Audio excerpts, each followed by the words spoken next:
October 7 the feast of lady of the rosary, அதாவது தூய திருச்செபமாலை அன்னை திருவிழா. 1571 துருக்கியர்களுக்கும் கிறிஸ்தவர்களுக்கும் இடையில லெபாண்டா கடற்போர் ஏற்பட்டது.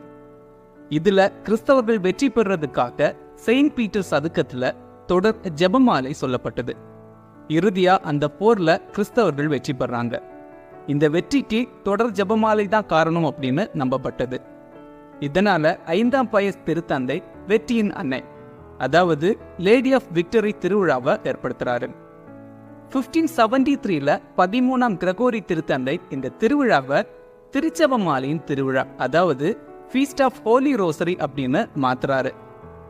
இந்த திருவிழாவை கத்தோலிக்க கிறிஸ்தவர்கள் எல்லாருமே அக்டோபர் 1 சண்டே செலிப்ரேட் பண்ற விதமா 1716 12ஆம் கிளமெண்ட் திருத்தந்தை கிரகோரி காலண்டர்ல இந்த திருவிழாவை மென்ஷன் பண்றாரு. 1913 போர்ச்சுகல் ஃபாத்திமா நகர்ல அன்னை மரியாள் காட்சி கொடுக்கறாங்க. அந்த காட்சியில அன்னை மரியாள் தன்னை ஜெபமாலை அன்னை அப்படின்னு அறிமுகப்படுத்துறாங்க. அதே வருஷம் 10ஆம் பயஸ் திருத்தந்தை ஞாயிறு திருவழிபாட்டுக்கு முக்கியத்துவம் கொடுக்கிற விதமா இந்த திருவிழாவை அக்டோபர் 7ஆம் தேதிக்கு மாத்துறாரு. 1960 23ஆம் ஜான் திருத்தந்தை இந்த திருவிழாவை the feast of lady of the rosary அப்படின்னு மாத்துறாரு.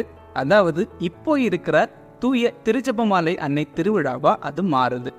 இப்படிதான் the feast of lady of the rosary திருவிழா உருவாச்சு.